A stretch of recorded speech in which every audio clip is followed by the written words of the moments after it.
Hi, it's a great pleasure to present here, and thank you for inviting me, and thank you all for being here. Special thanks to Brian, who gave you a very clear picture of underperformance of Russian government in comparison to the level of development of Russian economy and society. So I can avoid spending lots of time showing you any evidence of bad governance in Russia. Actually, the term coined by Vladimir Gelman in Russian, I think, fits the situation way better than English translation. Недостойное правление. Undeservingly, my lame translation would be undeservingly bad government. Russian government is way worse than normal quality of government that fits level of development of the country.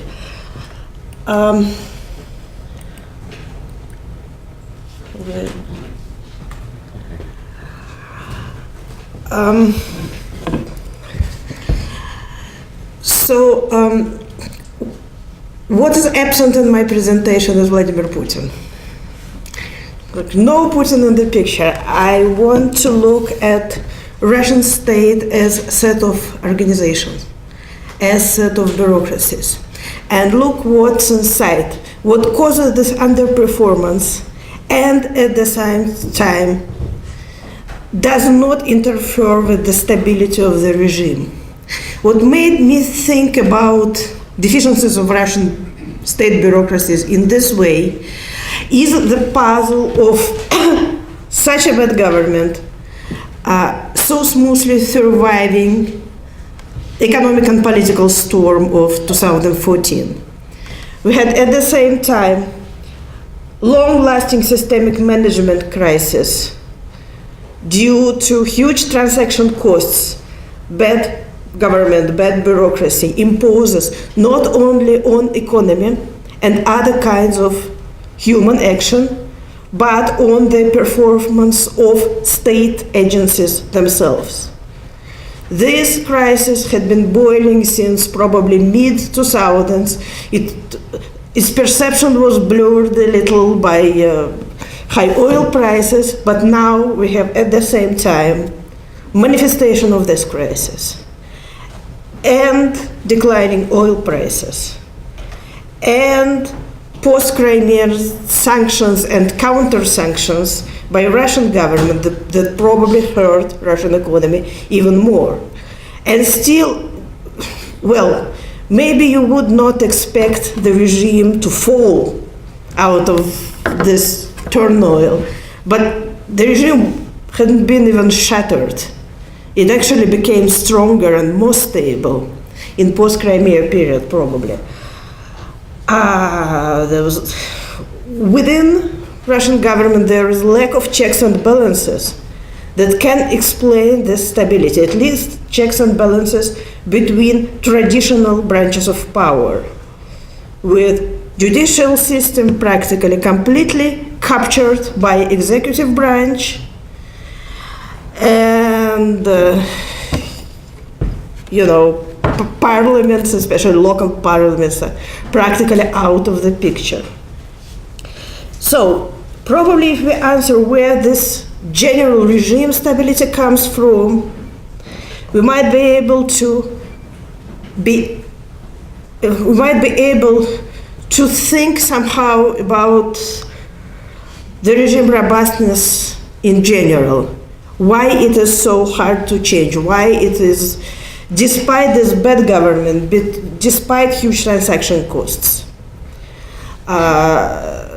why it is so hard to change, actually. So, I study bureaucracies within different Russian government agencies from within. Mostly what I do is I look at statistics agencies provide.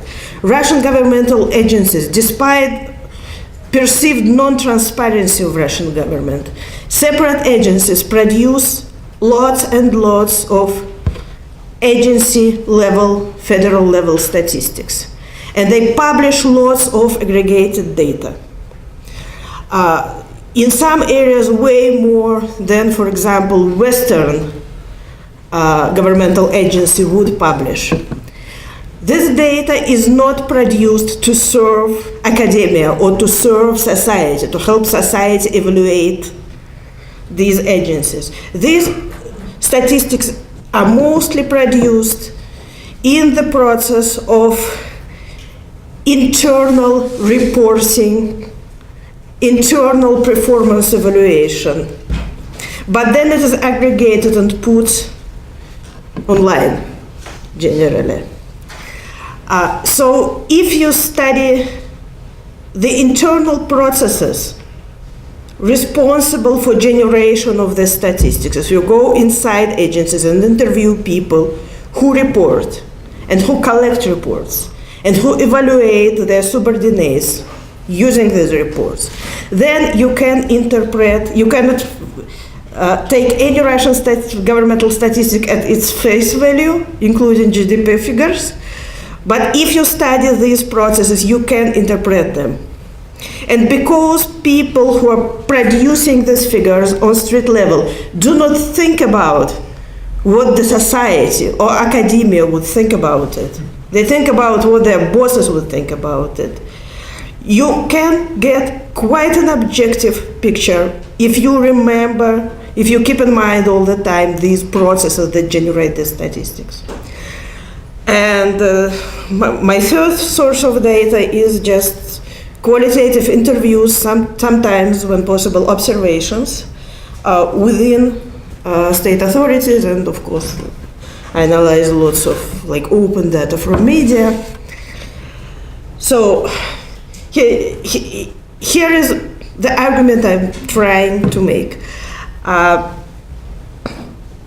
In Russia, there is very low trust. Russia is a low trust country. Everybody knows it. But trust within governmental agencies, and I will show why in a minute, is way lower than generally in Russia. If you have lots of social capital, you do not work for government. You have other things to do. Also, there are high risks embedded in any work for government, starting from being, I don't know, federal, Putin's envoy. Oh, I have Putin now. So Putin's envoy in subject of federation, and ending at the level of doctor, school teacher, university professor, community worker, whoever is paid by budget bears risks comparable to the risks entrepreneurs bear, people in private business bear, for very different kind of compensation, for much smaller compensation. So this creates a specific governmentality based on overperformance. The only way you can evaluate your subordinates in such a system is just to count number of acts, number of cases they process, number of actions they can record, and not only produce but also record and show in statistics. So it's statistical overperformance, over-recording of everything people do, and over-consciousness, because independence and political strength of enforcement agencies in the presence of weak courts means that every mistake, every error in your recording is associated not with, fines or your boss being mad at you, but directly with risks of criminal prosecution. Russia is one of the countries with the biggest imprisonment rates, biggest number of criminal cases per capita, biggest police, so on and so forth. So risks are high. This creates some kind of unexpected checks and balances I will move to in a minute. And somehow this produces lots of pressure on the economy, lots of pressure on any other kinds of human activity, social activity, but unexpected types of checks and balances that differ from traditional division of branches of power, that give regime extra stability despite its inefficiency.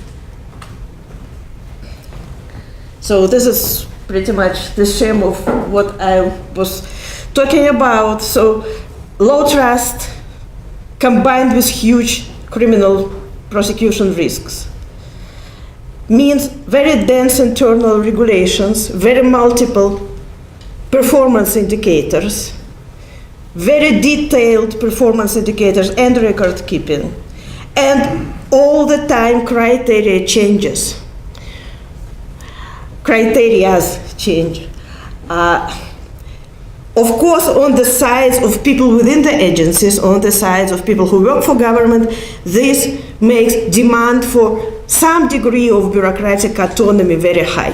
So they develop what James Scott calls metis, practices of meeting expectation of regulator, in this case, internal regulator, their own bosses, their own superiors. These practices can include just doing your job, or pretending you are doing your job, or putting your job aside and doing whatever looks good in statistics, or just faking reports, faking statistics. All these practices come together. This gives every agency and every department within every agency relatively high degree of bureaucratic autonomy. Not only other agencies, but also their bosses have no idea what's going on within certain department, or within certain police precinct, or within certain school, like public school. This leads to low trust. Low trust combined with huge criminal risks lead to this vicious circle of more regulations, more KPIs, so on and so forth, more demand for bureaucratic autonomy, even better practices of avoiding this. Who can penetrate this metis? Who can penetrate these practices? Those who have access to force. So this makes enforcement agencies the most powerful part of Russian bureaucracy. They impose these criminal risks not only on business, not only on polity, NGOs, grassroots, everything, but on regulatory agencies that also are afraid that if they make some minor mistake, they can be prosecuted. So regulatory agencies again put additional pressure, like paranoid amount of pressure, on everything else, including state social welfare agencies, including municipalities, who are the favorite, just the first choice to be prosecuted before any business or private people, because they're small and powerless, and their government also no huge interests invested in them. They're the weakest target.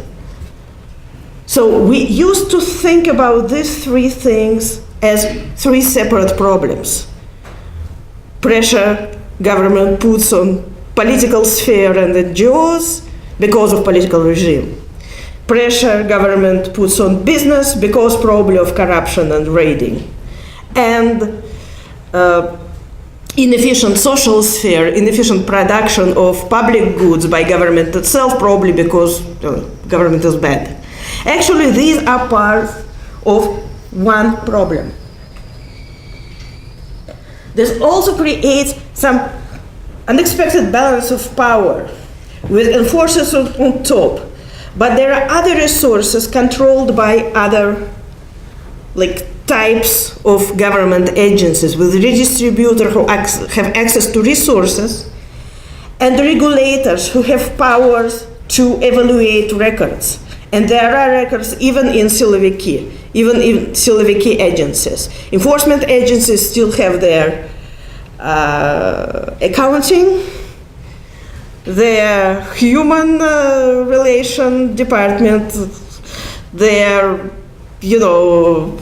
пожарники, everything else. They are also controlled in this sense. So I have probably no time to get deeper into what generates these high risks of criminal prosecution. I can refer you to Yakovlev's work on criminal regulation of business. And there is lots of work published already on criminal regulations of everything else.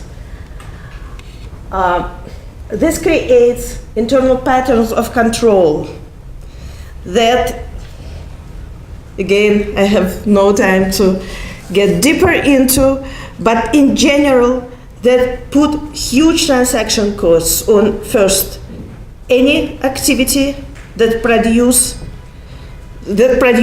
some goods, public or private, on any activity that leaves some records behind. Growing amount of reporting, production of unpredictability, because when you know that people develop practices of sort of shielding themselves from this over control, you need to find a new way to measure their performance, a new way to catch their deviations. So the KPIs and the reasons for inspecting get more and more, they want to produce, inspectors want to produce unpredictability, while the inspected want to shield themselves from evaluation. And everybody is an inspector within government, and everybody is inspected by multiple agencies at the same time. This is performance evaluation formula by Russian antitrust agency. They have 83, before Crimea, 2013 research. They have 83 regional branches, and they compare their performance based on this formula, and they really honestly think that this would boost the performance, this would boost competition for better performance between their branches. I interviewed the person who was responsible for these reports in St. Petersburg. He is a former engineer, and he was actually able to read this and to translate it.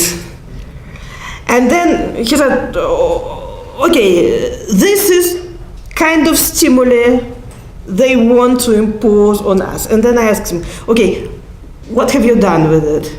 Okay, he said, I went to my boss and I said, we need to turn to giving plan assignment. We need to turn to planning, because no way we can explain this to our employees. Only thing we can do, we can say everybody how many acts of each type they need to perform per year. This leads to unprecedented scopes of activity of all Russian, not only enforcement agencies, but also regulative agencies. For example, Russian antitrust service investigates 76% of all antitrust cases in the world.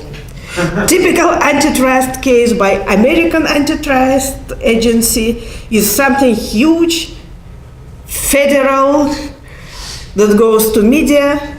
Typical case investigated by Russian antitrust authority costs Do I have the figure here?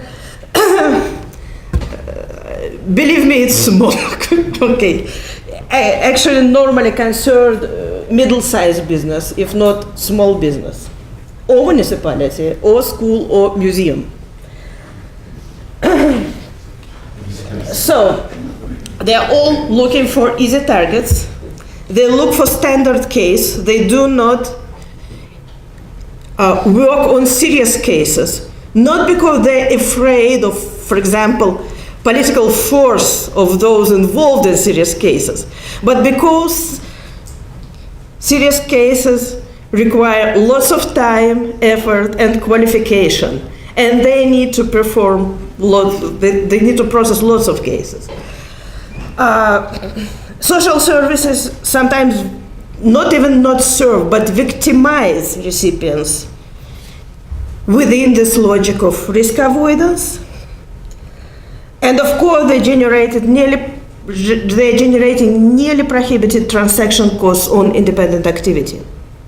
But at the same time, they generate stability, because political stability, because no one can move, no one within government, no one within elite can move without sort of getting out of the system, without being exposed to this kind of regulation way before they might have become exposed to political repression. It sort of catches any